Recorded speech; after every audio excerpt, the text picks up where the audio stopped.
6.4 지방선거의 하이라이트. 돈이 과연 얼마 들을 것인가? 42억? 근데 7천인데 약간 플러스 4억 가까이 되니까. 그러니까 290만 원이 든대요. 돈 받았을까요? 아, 그런 분들은 당연히. 예, 지방선거 앞두고 정치권 지각 변동이 심하게 이루어지고 있죠. 통합신당 얘기 먼저 안 할 수가 없습니다. 오늘 이상돈 교수님, 소종섭 국장님 나오셨습니다. 안녕하십니까? 네, 안녕하십니까. 안녕하세요. 어서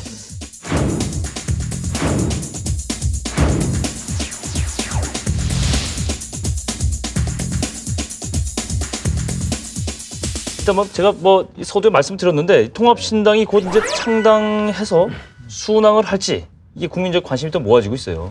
근데 통합신당에 부참하는 민주당 잔류는 어떻게 되는지 또 지방선거 앞두고 제2, 제3지대 신당 창당을 방법이 또 있더라고요. 보니까요. 굉장히 복잡하게 국민들이 이해를 못할 수도 있어요. 아, 어렵게 질문하지 마요. 이거 잘 되겠어요?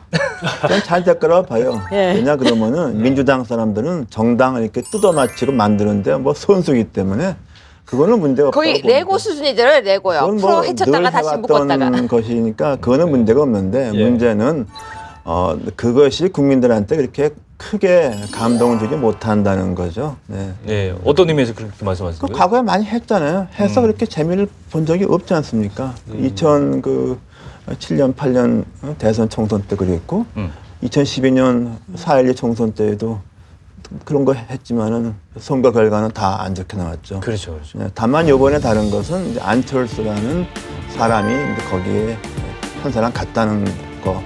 쉽게 얘기해서 과거에 그 박근혜 대통령이 이제 선거의 여왕 같은 역할을 얼마만큼 할 수 있느냐. 그렇죠. 그 요소가 되겠죠. 맞습니다. 이 보니까 이제 창당을 하면서 제3지대 아까 말씀드렸다시피 창당을 하고 또 민주당 이름을 붙이느냐 마느냐 이거 갖고 말이 많은데 저는 그거보다도 일단 정당을 이렇게 쉽게 만들 수 있느냐 저는 굉장히 그게 의문스럽더라고요. 어렵다면 어렵고 쉽다면 쉬운데 지금 창당준비위원회 같은 경우 하면 중앙당이 한 200명 정도 발기인, 200명 이상, 시도당은 100명 이상 이렇게 하면 되고요. 그런 시도당이 5개를 만들어야 됩니다. 전국적으로? 5개, 전국적으로 5개 하고 각 한 시도당에 이제 당원이 1000명 이상 이렇게 있으면 당을 만들 수가 있습니다. 그게 정당법에 명기가 돼 있는 네, 정당법에 거예요. 그렇게 돼 있습니다.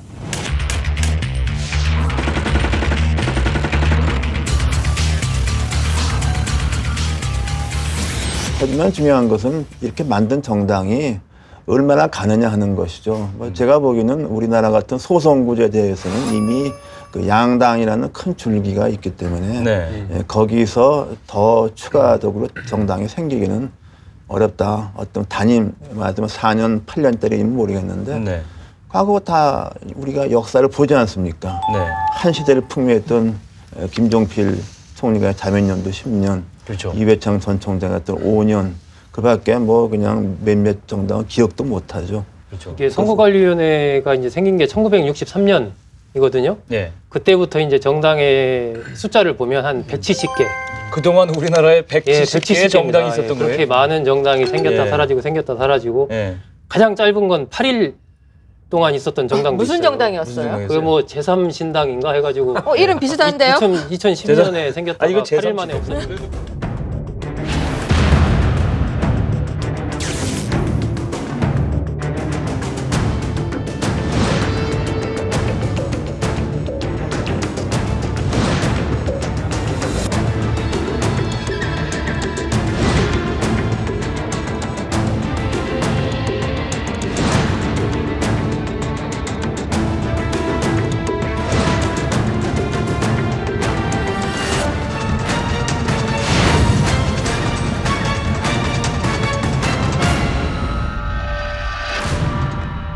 이 세상에 공짜가 없어요. 하나의 당이 만들어진데도 당연히 비용이 들어갑니다. 돈이 과연 얼마 들을 것인가 이 얘기를 좀 해봐야 돼요.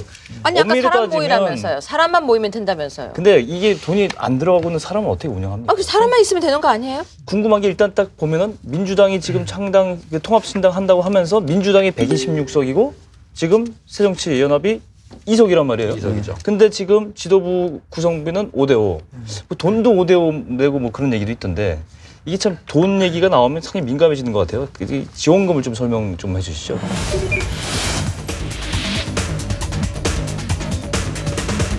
지금 국고보조금이 민주당한테만 있지 않습니까? 예. 그러니까 그것을 민주당이 포기할 수가 없죠. 예. 그래서 이제 과거는 정당을 그러면 왜 정당에서 국가가 보조하느냐? 원내 의석을 갖고 있는 정당한테 그 전혀 안 해주면은 너무 힘들고 이제 부정부패한다. 부정부패 정당이 할 수 있는 부정부패는 뭐냐? 그 공천 파는 거 아닙니까? 그렇죠.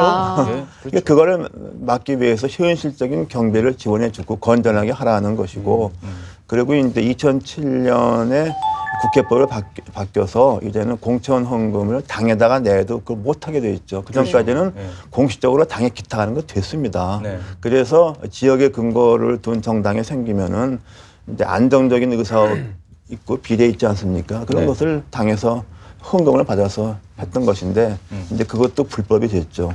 국고 보조금 지급 내역을 한번 볼까요? 2013년 작년 기준으로 보면 네. 지금 국고 보조금이 지급된 정당이 우리나라에 4개 있습니다. 새누리당, 그다음에 민주당, 그다음에 통합진보당, 정의당 이렇게 있는데 새누리당에 113억이 갔습니다. 이게 이제 한 45%를 새누리당이 가져갔고 민주당이 158억, 이건 한 41%를 가져갔습니다. 진보당이 27억을 가져갔어요. 네. 27억. 네. 굉장히 말이 많죠. 진보당이 이 네. 국고 보조금 가져간 거에 대해서는. 그렇죠. 그리고 이제 정의당이 말이에요. 정의당이 20억을 가져갔습니다. 그래서 네. 이 4개 정당이 총 379억 원을 국가 예산으로 지급받았습니다. 그렇다면 이번에 합당하게 되면 그 돈이 다 없어지게 되는 거 아니에요? 아니죠. 새 당의 준거에서 이게 근거가 있을 거란 말이에요. 그 자료를 보시면은 정치자금법 25조에 뭐라고 나왔냐면 정당 총액의 50%를 교섭단체를 구성한 정당에다가 50%를 균등하게 지급하고 5석 이상 20석 미만에 가진 의석을 가진 정당에는 총액의 5%를 지급하고 이 기준이 또 있어요. 네. 이 기준에 따라서 하기 때문에 만약에 민주당 125석, 신당 들어온 사람들 2사람이 이렇게 만약에 합친다면 127석이 되는 그 의원 수에 맞게 또 이제 보조금이 앞으로 나가는 거지. 나올 거는 그렇게 나오겠는데 그러니까 지금 이제 이제 지금 이미 보유하고 있는 거. 이거 다 그 반납해야 되는 자산에 거잖아요. 대해서는 지금 민주당을 해체하고 다시 재산신당으로 합류하는 방식으로 가면 민주당에서 보유하고 있는 자산은 이제 국가로 귀속하게 됩니다. 그러니까요. 네, 그래서 이제 문제가 이번에 됐던 것이 그렇게 이제 당을 해산하고 합치는 형식으로 갔을 경우에 국고보조금도 반납해야 되고 당이 갖고 있는 모든 재산도 일단 매각을 해야 되는 이런 문제가 있기 때문에 그렇죠. 제3신당이라는 형식으로 새정치연합에 민주당 일부 의원이 합류하고 그래서 당을 만들고 기존에 민주당이 있고 이 새로 만든 신당이 민주당을 흡수해서 통합신당이 만드는 이런 형식으로 가거든요. 이것은 예, 이제 그렇죠. 모든 이 법적인 것을 그대로 계승하는 쪽으로 가기 때문에 네. 그런 국고보조금 같은 것이 그대로 통합신당으로 다 연결이 되는 거죠. 그래서 네. 지금 보면 민주당이 1분기에 약 40억 9천만 원 정도를 받았어요. 국고보조금을. 그러면 이제 곱하기 4 하면 한 1년에 한 160억 좀 넘게 받는 거 아니에요? 올해 선거가 있으니까 더 받을 겁니다. 선거 보조금은 이제 별 별도죠. 선거 보조금이 약 한 350억 정도 올해 나오는데 350억은 이제 4개 정당의 의석수 득표율에 따라서 350억을 추가로 나눠줘요. 그러니까 그걸 제외하고 어쨌건 국고 보조금 순수 이제 경상 보조금으로만 보면 그 정도 받았는데 새정치연합이 한 2억 정도 예상이 됩니다 지금. 네. 또 이런 게 있어요. 지금 국고 보조금 주는 거에 대한 비난의 여론이 또 있어요. 일부.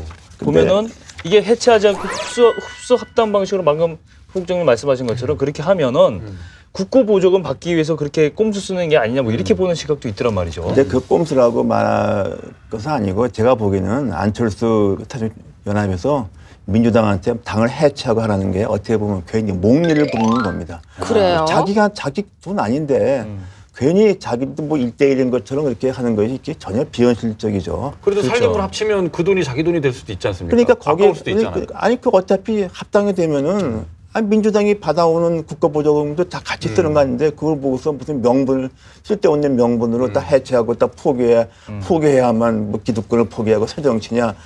그게 아니죠. 그 새정치하고 무슨 관계가 있어요? 그래요. 근데 교수님 처음에 그들이 이렇게 일요일에 갑자기 깜짝 발표할 때요. 이런 거 예상 못했던 거예요. 왜 갑자기 그 합당하겠다는 얘기를 실컷 하고 나서 손잡고 다정하게 나와서 한 뒤에 이 얘기가 계속 나오는 거예요. 아니 그것은 아마도 그러니까 민주당 사람들은 이게 뭐 당 만드는 거 많이 해봐서 혼한 사람들이 다 있죠. 근데 새정치 쪽에는 꿈은 큰데 이런 현실은 좀 어두운 사람들이 때문에 이런 일이 나오는 거죠. 그런 문제는 좀 현실적인 측면에서 볼 필요가 있을 것 같아요. 이게 뭐 그렇죠. 꼼수라고 물론 비판하는 분들 입장에서 할 수는 있지만 또 당장 당이 선거를 지금 지방선거 바로 치러야 되는데, 바로 뛰어야 되는데. 국고보조금 그거 수십억 날라가면 예.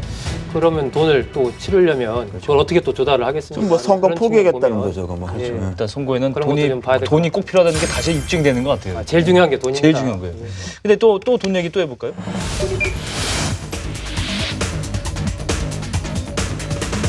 일단 신당 창당 비용의 이 준비 과정이지만 신당 창당에서 얼마 들까? 과연 돈이 얼마 들까? 이게 또 궁금해지더란 말이죠. 이게 문국현 씨가 했던 그 창조 한국당, 네. 예, 그걸 기억하실 텐데 네. 창조 한국당이 나중에 이제 당이 다 없어지고 나서 그 결과를 보면 창당에 80억 든 걸로 나옵니다. 야. 80억이 들었고 네. 그 중에 이제 문국현 씨가 개인이 네. 74억 원을 창조한국당에 출자 네. 그중에 이제 빌려준 거죠. 네. 그렇지.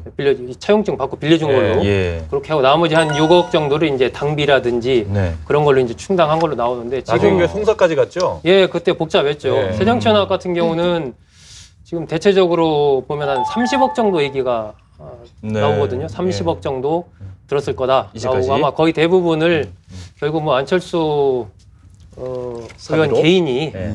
뭐 그걸 내지 않았을까. 그렇게 아니, 왜 그러냐면 이게 네. 지금 발기인 그 374명밖에 안 돼요. 그렇죠. 창당 발기인이. 예. 예. 네. 그 사람들 10만 원씩 냈습니다. 회비를. 예. 그럼 3,740만 원밖에 안 됩니다. 네. 거기다가 뭐 당비를 5천 원씩 이렇게 결정을 했지만 거둔 건 없기 때문에 뭐 대부분 돈을 안철수 의원이 내지 않았을까 뭐 이렇게 짐작을 하는 거죠. 그러니까 안철수 의원이- 그리고 예. 자기가 하기 위해서 자기를 던지는 거니까. 네, 네. 그럼 뭐 자기 사재로 시작하는 거죠. 그건 당연한 건데 그걸 아까우면 하지 말았어야죠. 안철수 의원이 그렇게 돈이 없는 분이 아니니까 아니, 이해는 그래도 갑니다. 안철수 의원이 재산이 한 1,800억 넘죠. 근데 그게 거의 평가 다 자산이, 주식이래요. 주식 자산이. 네, 그래서 현금이 네. 현금 보유 능력이 좀 그렇게 그러면 많진 그 않았대요. 30억 원 정도가 어디서 나왔을까요? 그 아니, 주식 자산밖에 없는데. 그 1,800억 중에 네. 현금이 한 78억 정도 갖고 있는 걸로 현금 자산이 네. 그렇게 나오기 때문에 그 중에 일부를 쓰지 않았을까 이렇게 이제 짐작을 하고요.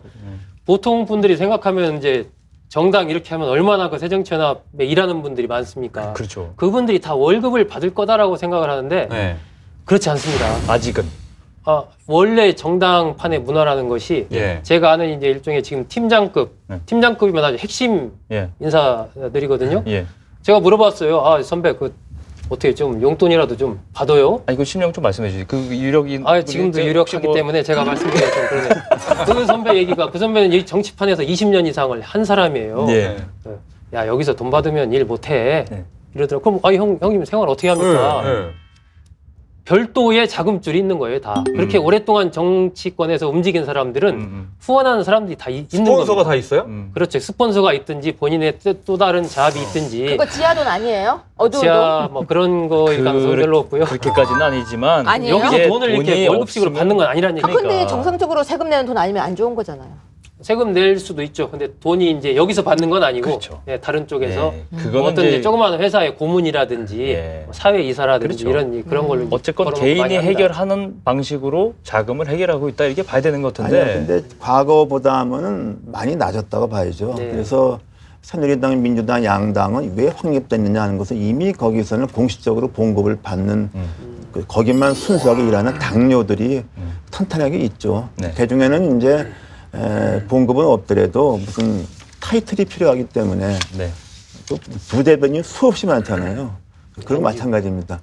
그런 사람은 그냥 또 별도고 그렇죠. 잡아먹어서 하는 거지만 기간 당뇨들은 양당은 있어요. 네. 그래서 탄탄한데 이제 신당은 그것을 뭐 당을 하겠다는 사람이 일단 해결해야죠. 네. 그 문국현 의원은 좀 순진해서 많이 썼다고 봐야 됩니다. 근데 그 소국장님 아까 방금 말씀하셨는데 그 무료로 봉사하는 그런 분들 얘기했는데 이 얘기가 나왔으니까 윤여준 의장은 돈 받았을까요? 그런 분들은 당연히 봉사하는 것이죠. 봉사하는 거죠. 예. 저도 2012년에 그 솔직히 얼마나 많이 했지만 받은 게 있습니까? 그 무료로 하셨어요? 그때 저기 박근혜 비대위원장께서 그 비대위원들 거마비를 좀 해야겠다고 했는데 그때 우리 김정인 장관 위시에서 뭐 치사하게 받느냐 그래서 우리가 안 받았죠. 얼마나 원망스러우셨어요? 원망스럽지 않았어요? 아까우셨죠? 그 비대위 활동하신 게 몇 개월? 그게 한 5개월 됐죠. 근데 무급으로 하셨어요? 사실은 뭐 무급 아니라 예. 그거 움직이면 다 돈이에요. 다 제 돈 쓴 거죠. 오히려 신용으로 한국이 아니라 신용으로 자기 돈 했어요. 써가지고. 네, 그렇죠. 근데 네. 그건 뭐 제가 박근혜 대통령의 어떤 정치적 취지에 제가 찬동한 거니까 네. 다 그렇게 한 거죠. 근데요. 이 판국에 좀 얘기 좀 해주세요. 지금 윤여준 의장의 속마음은 뭡니까? 제가 보기에는 네. 좀 농담이라고 말씀하신 게 농담이죠.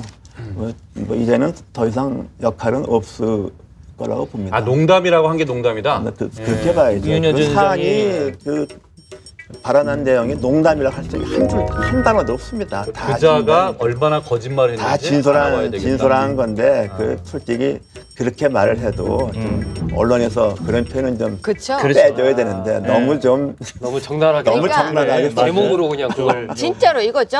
어머 의장이 너무 못생겼어. 농담이야, 뻥이야. 그거랑 똑같은 이미 거죠. 상처 입고 끝난 거예요. 그게. 그러니까 상처 입은 거죠. 그리고 자기는 하고 싶었던 얘기는 다 뱉은 거고. 그렇게 됐다고 보죠. 그래서 윤 장관님은 본인이 받은 상처가 좀 크죠. 왜냐하면 이번에는 저라도 안철수 의원이 신당 만드는 것도 끝까지 간다고 다 주위에 다 말을 했으니까 그걸 신뢰했던 근데 거죠. 분명히 멘토라고 하더니 그렇게 모셨잖아요. 근데 그것은- 삼고 철회가 아니고 그냥 9번을 모셨다고 근데 하더니. 그러니까 뭐 누구 잘못이 더 큰지는 모르겠습니다. 그렇게 네. 하고 약속을 안 지킨 안 의원이 책임이 큰지 그 정치 부단이라고 평가되는 윤 의장께서 네. 그 말에 속기 넘어간 게 잘못인지 그건 저희가 뭐 일단 확인은 안 한 일이기 때문에 판단에 뭐, 맡기는 거죠. 네.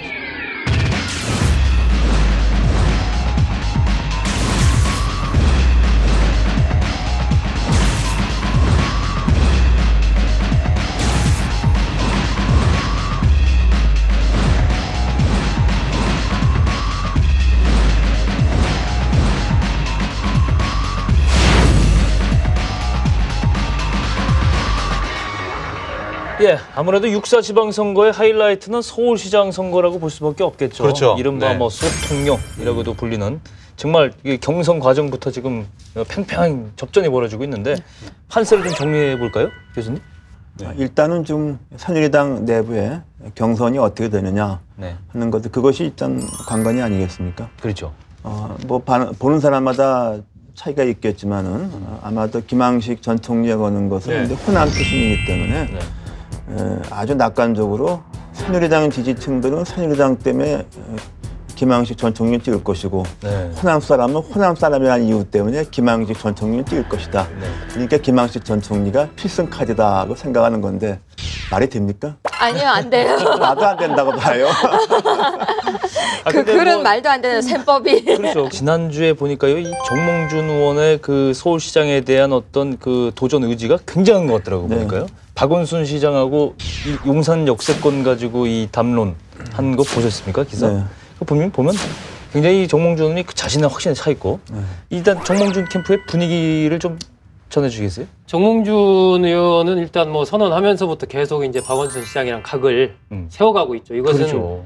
박원순 시장의 적수는 나다라는 예. 메시지를 지금 자꾸 보내고 있는 거고요. 예. 그 전략이 뭐 잘하는 건지는 봐야 되겠지만 일단 그런 쪽으로 지금 가고 있습니다. 그래서 엊그제 그 캠프가 여의도에 있어요. 용산 빌딩이라고. 예. 새누리당 여의도에 당사에서 용산 빌딩이 있습니까? 예, 용산 빌딩에 거기 3층에 있는데 예.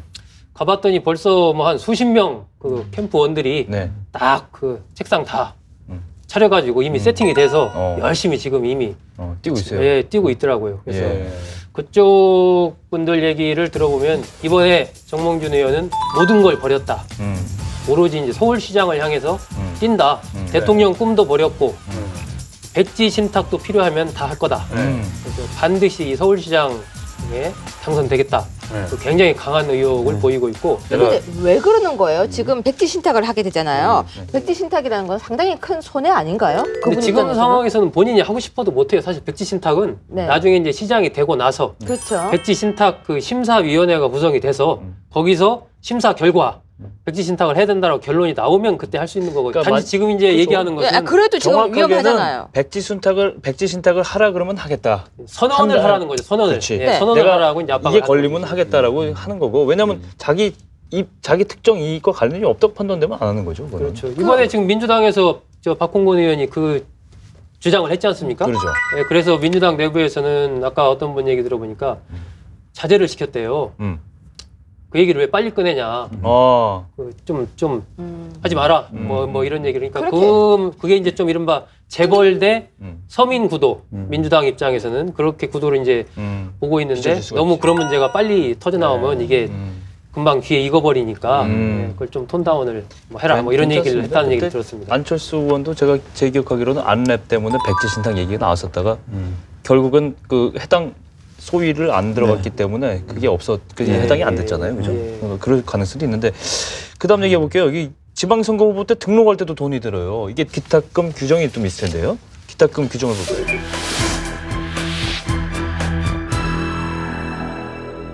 기탁금 규정은 이제 공직선거법에 있는데요. 이게 이제 그 각급 선거마다 기탁금 규모가 달라요. 네. 대통령 선거 같은 경우에 이제 3억 원을 기탁을 해야 되는 중선위에다가 해야 되고 이제 시도지사 선거, 그러니까 서울시장이나 도지사 선거에 나가는 사람들은 5천만 원을 해야 되고요. 시도의회 의원 선거, 기초의회 의원 선거에 나가는 사람들은 300만 원을 하면 됩니다.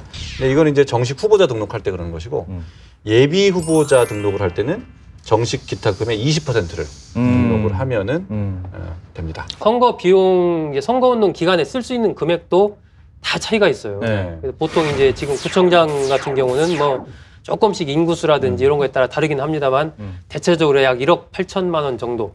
그리고 이제 도지사는 한 14억 정도 이렇게 다 차이가 있습니다. 그리고 그것이 이제 보전되는 것도 당선되거나 15% 이상 얻거나 이러면 전액 되지만 또 그 이하 10%에서 15% 얻으면 절반만 되고 그렇죠. 나머지는 또 못 받고. 그러면요.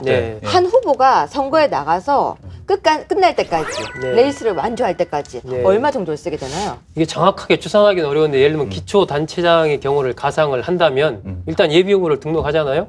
그럼 기탁금 200만 원 들잖아요. 그렇죠. 근데 기탁금은 이게 별거 아니에요. 사무실을 일단 마련해야 돼요. 운영비. 사무실. 그럼 사무실을 이만한 걸 마련했다. 40평짜리를 마련했다. 그러면 사무실만 마련하면 되는 게 아니지 않습니까? 책상이 있어야 되죠. 컴퓨터 있어야 되죠. 먹을 물이 있어야 되죠. 거기 또 근무해야 되는 사무원들이 법적으로 기초단체장의 경우에 3명이에요. 3명 해야죠. 밖에다가 현수막 걸어야 됩니다, 이거. 현수막도 그 비용 만만치 않아요. 예비 후보 홍보물 보낼 수 있어요. 10%까지. 그 비용 또 들어가죠. 그렇죠. 뭐 명함 새겨야죠. 자동차 타고 다니면서 또 운전, 휘발, 기름값, 밥값. 그 부분은 알겠습니다. 이게 선거 못 나가겠어요. 보전이 안 되는 분이 돈이에요. 그 돈은. 선거차 아세요? 선거 확성기 달린 차요? 예, 확성기 오 하면서 막 건거하고 이게 얼굴 크게 있고 그 선거차가 얼마게요? 자동차 특수 제작하겠죠? 예, 1톤 트럭 같은 경우에는 그렇죠. 1,500만 원에서 약 2,500만 원 사이래요. 그러니까 확성기 튜닝 비용인 거예요, 이게. 그런데 3.5톤은요, 2,500만 원을 또 이렇게 넘어가나 봐요. 그 차 한 대가 차 한 대. 근데 그 차 많이 돌아다니지 않아요? 그렇죠, 많죠. 또 들어가는 게 있죠. 포스터, 공약집 종이. 공약집 잘 읽지도 않거든요. 근데 맨날 그게 와서 우편함에 꽂혀 있죠. 그 비용이 얼마인지 아세요?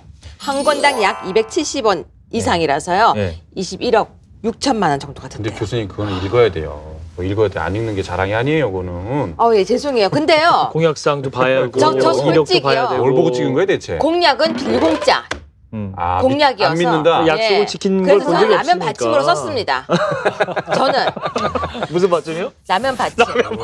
딱 좋아요. 바닥바닥한 것이. 근데 그게 비용이 21억. 그리고 9억 6천이 들었다고 생각하니 갑자기 틀린 거 체크해서 보내줘야겠어요. 거기다가. 공약 지키지 않은 거. 메시지 보내는 거 그것도 자주 보내고 많이 보내면 액수 간단치 않죠. 네, 그것도 많이 그거 만만치 않아요. 보통 뭐 몇만 명씩 쏘니까. 제가 보기에는 제일 큰 것은 그 멀쩡한 직장인들이 평생 선거 처음 나가면 끼두르고 길에서 인사하고 그 수모를 하다가 공천 못 받으면 그냥 맞아요. 완전히 공황 상태에 빠지죠. 근데 그래도 선거라는 것을 하고 싶어하는 사람이 하는 것이고 또 선거가 있어야 우리 민주주의가 기능하는 것이고 이건 민주주의의 비용이죠.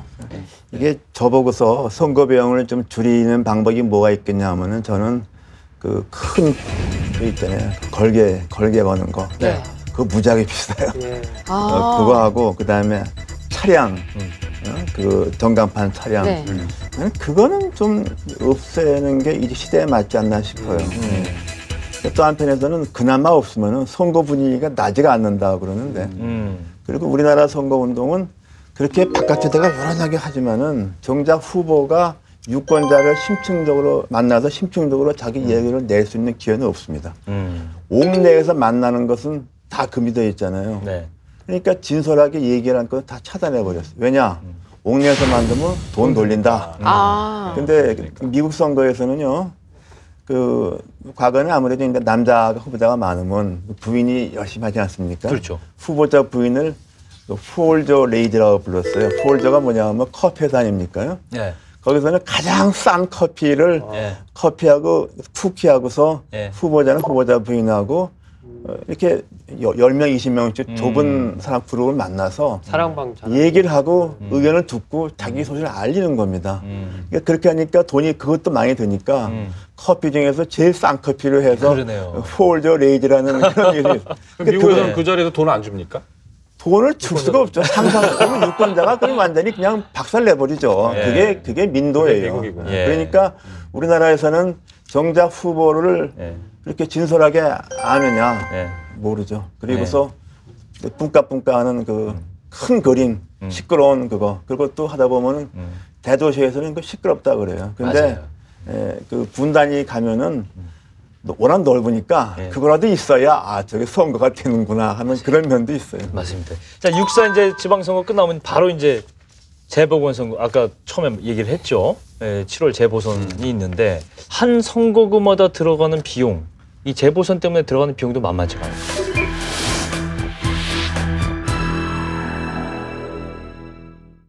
서울시장 선거에 이제 지난번에 박원순 시장 당선됐을 때 그 선거 비용을 한번 보면요. 전체 선거 비용으로 쓴 게 42억 5천만 원 정도 됐습니다. 근데 이제 이 중에 직접적인 선거 비용, 여기에는 이제 연설, 공보, 그다음에 이제 인건비 이런 것들이 34억 4,800만 원 쓴 걸로 돼서 이제 이 직접 선거 비용에 대해서는 나중에 전부 다 보전이 됩니다. 국가로부터. 그래서 이제 34억 4,890만 원을 보전을 받았고 그럼 이제 좀 비잖아요. 42억에서 38억에 34억이니까 그 사이에 간극은 이제 후원금을 또 모집을 했어요. 그래서 이제 후원금을 한 10억 정도 모집을 해서 결과적으로 박원순 시장은 흑자 선거를 치른 거예요. 근데 남았어요. 이 모든 기준이 800만 서울 시민을 지금 기준으로 우리가 설명한 거죠? 800만입니까? 네. 유권자가 800만이요. 네, 유권자. 네, 그래서 이제 계산을 해보니까 한 유권자 1인당 한 500원 정도. 500원 정도 이렇게 쓴 걸로. 500원 정도요? 네. 세금적인 측면에서 보면요. 그 지난해 국감에서 재밌는 자료가 하나 나왔어요. 2007년부터 5년간 재보궐선거가 5년 동안에 212건이 진행이 됐다. 그것으로 들어간 비용이 1,242억 원이다. 이게 이제 선거관리위원회가 이제 국회에 제출한 자료인데 그걸로 이렇게 역추산해서 보면 만약에 730 재보궐선거에서 15군데의 선거가 치러진다고 가상을 하면 그렇게 치면 한 90억, 최소 90억에서 많게는 150억 정도의 국민 세금이 안 나가도 될 세금이 어떻게 보면은 세진다는 거죠. 그렇죠. 그러면 거기에 들어가는 비용에 대해서 이제 좀 국민들이 이른바 청구를 그 문제다. 왜 우리가 뽑아줬는데 갑자기 출마한다고 그만두고 나가서 또 비용을 특히나 이제 지자체 같은 경우는 돈이 많은 지자체는 모르겠는데 지자체 재정도 별로 없는데 그 한 번 선거 치르려면은 뭐 작게는 6억에서 길게는 뭐 한 12억 이렇게 들거든요. 그 돈을 지자체가 내야 되기 때문에 어떻게 보면은 상당한 부담을 안는 거죠.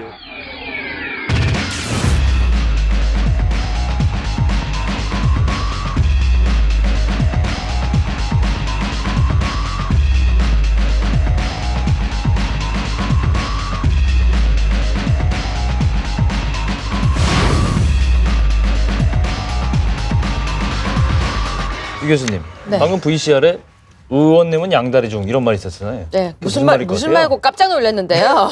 뭐예요? 투잡 뛴다 뭐 이런 얘기예요. 근데 투잡은 아니고 지방선거가 있으면 이 지방 국회의원들이 차출이 되잖아요. 광역단체장이나 시장, 도지사 이런 데 나가고 하는데 이런 현상을 과연 어떻게 봐야 될까? 또 국회의원을 하다가 장관을 그런 경우도 있죠. 그래요? 그거 왜 그래요?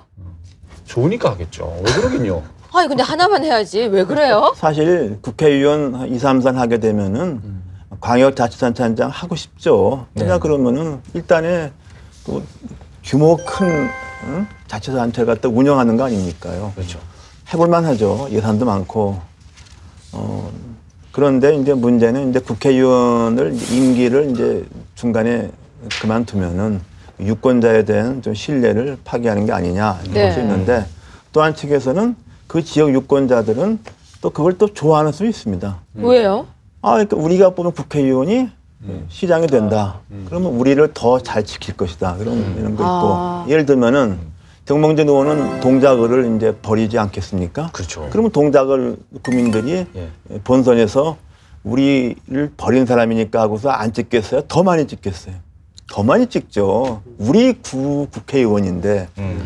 그런데요, 교수님. 그 국회의원을 하고 있을 때 자기 밑에 보좌관이라든지 그 보좌진이 있잖아요. 그건 우리 세비로 지금 분명히 유지가 되고 있는데 그렇죠. 그럼 그 사람이 만약에 그 선거에 나가게 되면 그 우리 세비로 그 보좌관들은 결국은 선거운동을 하는 거 아니에요? 그렇게 볼 수 있지만 국회의원이라는 기능에는 선거운동, 선거직이니까 선거 때는 선거를 한다는 것이 그 전제가 돼 있는 거 아니겠습니까? 근데 선거운동 기간이 아니라 본인을 위한 그런 선거라서. 그러니까 국회의원은 평소에도 선거운동 하는 겁니다. 그래도 그건 국회의원 선거를 뭐 예정할 수는 있어도 다른 뭐 지자체장 선거나 이건 아니지 않습니까? 글쎄요, 그것은 뭐 전혀 선거라는 저는 뭐 선거에 차별은 없다고 보는데 다만 이제 그것이 좀 민도가 높은 선진국 갈수록 그런 경우는 좀 없다고 보겠죠. 근데 미국의 경우도 보세요. 대통령, 상원의원 임기 중에 그만두고 됐죠. 오바마. 현재 첫 임기의 국무장관 힐러리 클린턴, 국회의원 적구석 국무장관이었죠. 지금 존 케리 마찬가지죠. 그런데 미국 상원은 보궐선거를 하지 않습니다. 연방국가이기 때문에 가게 되면은 주지사가 자녀 임기를 임명을 합니다. 그래서 우리가 또 재보선은 없어요. 우리는 그럼 지방선거 끝난 다음에 재보선이 또 있잖아요. 재보선 또 있죠. 그렇죠. 그리고 또 하나는 미국의 상원쯤 되면은 국무국방장관 정도나 하지 안보 장관 하지 않습니다. 격이 좀 다르군요. 그래서 미국의 국무국방장관은 정말 제가 다음 세대 태어나면 또 다음 세대 태어나도 한 번 할 만한 겁니다. 그래요? 그렇죠. 보통 장관입니까 그게? 그렇군요. 그러면 이게 제가 좀 무식한 질문일 수 있는데 만약에 정몽준 의원 얘기를 들어보죠. 서울시장 나갔어요. 많이 안 됐어요. 그러면 재보선 다시 나갈 수 있어요? 현재로서는 동작을에 못 나가게 돼 있죠. 그렇죠. 그러니까 정몽준 의원은 정말로 어려운 결심한 겁니다. 그래서 일단 정몽준 의원은 그만둬야 돼요, 그죠? 그만두고 후보자 등록일까지는. 아니죠. 후보가 됐을 때 그만두고 그렇죠. 예비 후보는 등록일까지. 신분은 국회의원 신분을 가지고 아무 문제가 없습니다. 그게 그 기준이 90일 기준이잖아요. 최종 당의 후보로 확정됐을 때. 그렇죠. 근데 이미 뭐 90일 안쪽으로 들어왔으니까 이제는 상관은 없겠네요. 그런데 사실 정몽준 의원 같은 경우 7선 아닙니까? 뭐 8선이나 7선이나 그게 아니겠어요? 그런 결정이 있을 것 같고 그리고 과연 현재의 정치 지형에서 대통령이 되겠는가에 대해서 본인도 숙고를 했겠죠. 그러니까 제가 생각해도 제가 정몽준 의원 입장에서 서울시장은 해볼만 하고 특히 이것은 서울시장은 새누리당 후보한테는 무조건 어려운 게임입니다. 그렇죠. 어려운 게임에 자기를 던지는 거죠. 이것은 참 어떻게 보면 굉장히 큰 결심을 하고 해볼 만한 그 일종의 도박을 또는 말하자면 결정을 한 거죠. 지금 장관은 국회의원 겸직이 가능하죠. 박근혜 정부 들어서는 대표적인 분이 유종복 장관, 진영 장관 이런 분들이 있었는데 이번에 이주영 장관도 그렇죠. 새로 됐죠. 그럼 좀 궁금해요. 장관 월급 받습니까? 국회의원 그게 월급 받습니까? 어느 법에 있을 것 같으세요? 네, 국회의원 수당 등에 관한 법률에 있는데요. 법률에 있군요. 네, 제5조에 겸직하고 있는 의원은 어떤 돈을 받느냐고 되어 있어요. 어떤 돈을 받을 것 같아요? 양쪽에서 다 받아야 되는 거 아니에요? 그렇진 수고를 않아요. 많이 하잖아요. 늘 것 같지는 않고 더 많은 비용. 적은 게 아니고 더 높은 더 높은 더 비용. 많이 주는데. 그러니까 돈 더 많이 주는데. 그럼 국회의원이 더 많이 받을까요? 장관이 더 많이 받을까요? 장관이 많이 받지 않을까? 장관은 장관이 더 받더라고요. 얼마나 더? 그런데 그 금액이요. 제가 아까 숫자를 보면서 이게 1,000 얼마인가 1억 얼마인가 헷갈렸는데요.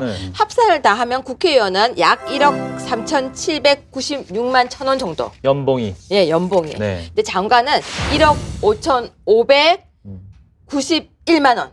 이게 평균이죠. 장관마다 그렇죠. 좀 다르죠. 연봉은 이게 높은 쪽을 받아간다고 쳐요. 네. 그러면 유지비는 그러면 장관을 할 동안 겸직을 하게 되는데 국회의원 사무실에 유지비나 이런 거 그냥 고스란히 들어가는 거 아니에요. 맞아요. 의정 활동 안 하고 장관직을 수행하고 있으니까. 그러니까 본인이 봉급만 장관 봉급을 받을 뿐이고요. 나머지 보좌진이라든지 사무실 유지비라든지 입법 활동비라든지 그런 거 나가는 그대로 거죠. 다 나가고 있고요. 뿐만 아니라 거기에 필요한 모든 돈을 다 받아서 또 자신이 다른 데 필요한 선거라든지 그런 데도 쓸 수 있게 되어 있다는 거죠.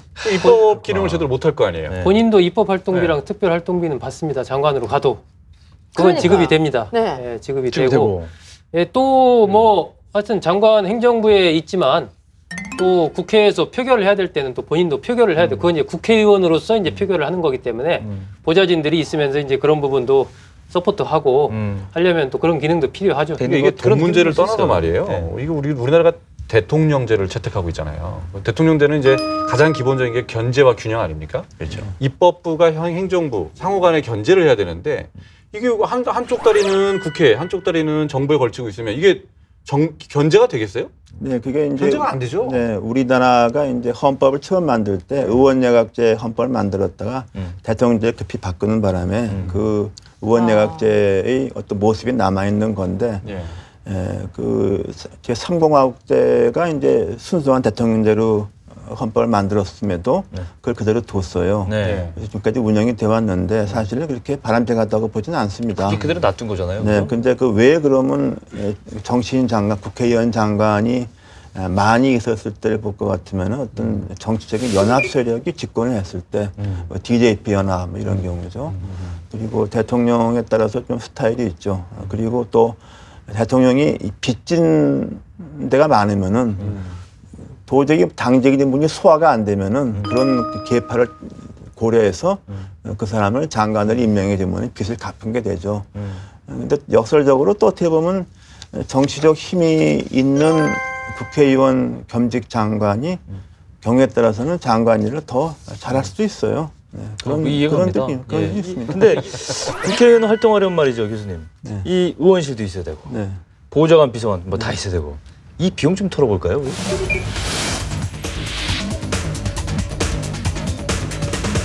그 비용이 우리나라에서 선진국보다 상당히 많은 편이죠. 많죠. 네, 그리고 국회의원들의 사무실 공간도 이번에 새로 옮겨서 뭐 세계적 수준이죠. 그 건물이요. 45평? 네. 45평. 건물이 1,900억짜리 건물이에요. 의원회관이 예, 초호화 이번에 빌딩이에요. 새로 지은 거. 초호화 빌딩. 가보셨어요? 네, 가봤죠. 진짜 반딱반딱 하더라고요. 그죠? 네. 근데 어느 정도 돈이 드는지 제가 잠깐 얘기해 드릴까요? 네.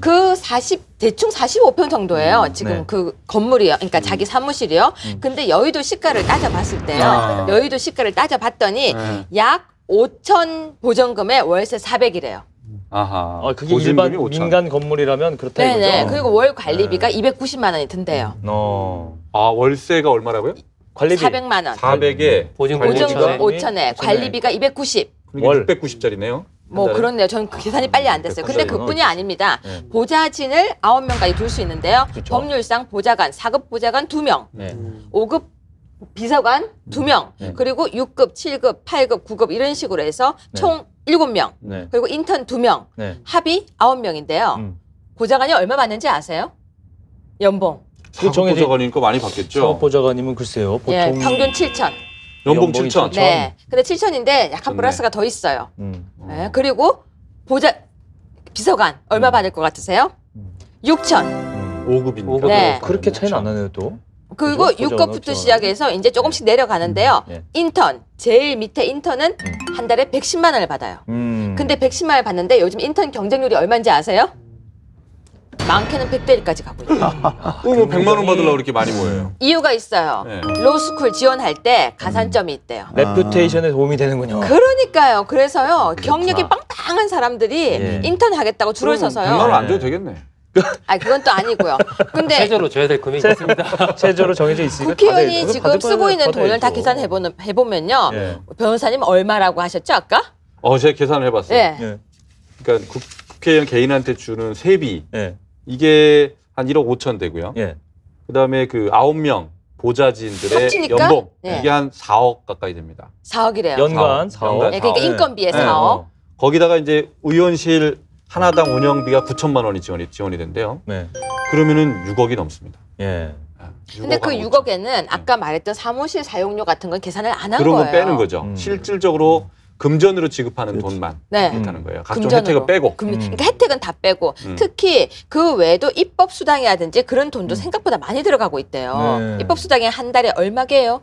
입법 수당. 글쎄 네. 입법 해야지 수당을 주는 거 아니에요? 평균 300만 원. 아니 입법 안 해도 줘요? 네, 안 해도 줘요. 활동을 안 해도? 날로 먹는 분이 굉장히 많으시더라고요. 근데 무엇보다 중요한 건 이 돈이 선거에 개입이 되면 방금 가진 비용적인 걸 얘기했지만은 직접적으로 선출하는 기준이 어떤 돈으로 작용을 한다 그러면 이게 제일 문제는 부정부패. 근데 이게 물론, 문제인데. 네, 물론 그러나 과거에 비해서는 네. 우리나라 선거가 너무너무 깨끗해진 겁니다. 그렇게 봐야 되는 건가요? 그렇죠. 과거는 돈 들어가는 게 뭐 네. 엄청 들어갔고 본도 들어갔고 네. 중앙당에서는 실탄을 갖다가 내려보내면 지역구에 그랬었어요. 다 가는 게 아니라 반은 배달 사고로 전제하고 누군가가 내려보냈다는 가져가고. 거니까 의뢰의 경비를 생각한 거예요. 네. 그러면 껍데기 얘기도 있어요. 그럼 그 중앙당 비용을 어떻게 조달했겠느냐. 그 야당도 자유롭지 않습니다. 그렇죠. 그거에 비하면은 우리가 그 김영삼 대통령 이후에 깨끗한 정치 또 공직선거법에서 많이 나아진 거예요. 그러니까 너무 실망하지 마시고 더 노력하면 더 깨끗해질 수 있습니다. 맞습니다. 국장님 생각하시는 어떤 점이 더 좀 개선이 될 것 같아요? 이번 일단 6 지방선거 이번 선거에서. 지방선거 관련해서 저는 이 전체적으로 너무 이제 관심이 어떤 사람이 될 건가 하나 이제 정치 게임의 시각 그리고 새누리당 후보가 이길 건가 민주당 통합신당 후보가 이길 건가 하는 이런 측면에 너무 논의가 집중돼 있다. 유권자들 입장에서 우리 사회가 좀 더 좋은 사회로 가는데 네. 어떤 후보를 우리가 뽑아야 될까 네. 이런 관점에서 좀 도움이 되지 않을까 생각합니다. 맞습니다. 근데 저는 스웨덴이 국회의원이 500만 원도 안 받는데요. 월급이? 세비를. 예, 세비를. 그리고 전철을 타고 다니고 자전거를 타고 다니고 특권이 없어요. 아까 말씀하셨지만 사무실을 2~3명의 의원이 같이 쓴대요. 네. 밑에 보좌진도 거의 보수가 작대요. 저는 우리 특권 200가지 국회의원 특권을 싹 내려놓으면 그냥 돈을 좀 이렇게 내려놓고 네. 일을 그렇게 한다면 정말 국민을 위해 봉사하는 그런 자리가 되지 않을까라고 얘기했더니 다들 그냥 웃으시네요. 네, 너무 저는 꿈 같아서. 동의합니다. 너무 동의합니다. 꿈 네, 저는 같아서. 근데 네. 이 꿈 같은 날이 한번 왔으면 좋겠다고 생각합니다. 네. 맞습니다. 저는 그 제 이 클로징 멘트 기회를 질문으로 대체를 하려고 그래요. 네. 이상돈 교수님에 대한 질문. 네, 무슨 이 교수님이 지난 대선 때 보면 그 비대위 활동하셨잖아요. 아까도 말씀하셨듯이. 그때 이제 박근혜 대통령을 굉장히 이제 많이 도와주셨어요. 네. 근데 이제 지금 박근혜 대통령이 취임한 이후에 네. 이 교수님이 말씀하시는 것들을 이렇게 들어보면 상당히 이제 비판적인 말씀을 많이 하세요. 네. 그러면은 이제 그게 헷갈려요. 이게 교수님이 박근혜 대통령에 대한 지지를 철회를 하신 건지 근데 아닌지 저는 그거 뭐 좀 지지 헷갈려요. 철회 뭐 이런 것이 아니고 네. 저는 전이나 후나 네. 제가 말했던 것은 예. 다 일관성이 있지 않습니까? 저는 2012년에 박근혜 대통령이 내걸었던 대통합이랄까 경제민주화랄까 강력한 정치 쇄신, 검찰 개혁 그거를 제가 지지해서 도와드린 것인데 예. 아직까지는 그 부분에 대해서는 대통령이 그렇게 따라가 그걸 이양하고 있지 않기 때문에 예. 제가 좀 실망이 있는 거죠. 그러나 뭐 앞으로 기회 있으니까 제 일관성 있는 뭐 제 생각이 중요한 알겠습니다. 거죠. 맞습니다. 교수님도 말씀하시고 국장님 말씀하셨지만은 점점 성숙된 정치를 하려면 일단 의원들과 유권자들이 같이 변해야 됩니다. 서로 믿고 그리고 약속을 지키고 이런 것들을 이번 선거에서 한번 꼭 정정당당하게 좀 보여주는 네. 네. 계기가 되면 좋겠습니다. 네. 오늘 이슈 토크전 여기까지 하겠습니다. 고맙습니다. 네, 감사합니다. 네, 고맙습니다. 감사합니다. 수고하셨습니다. 공약을 지키지 않으면 뻥망치를 때리면 돼요. 그걸 때리면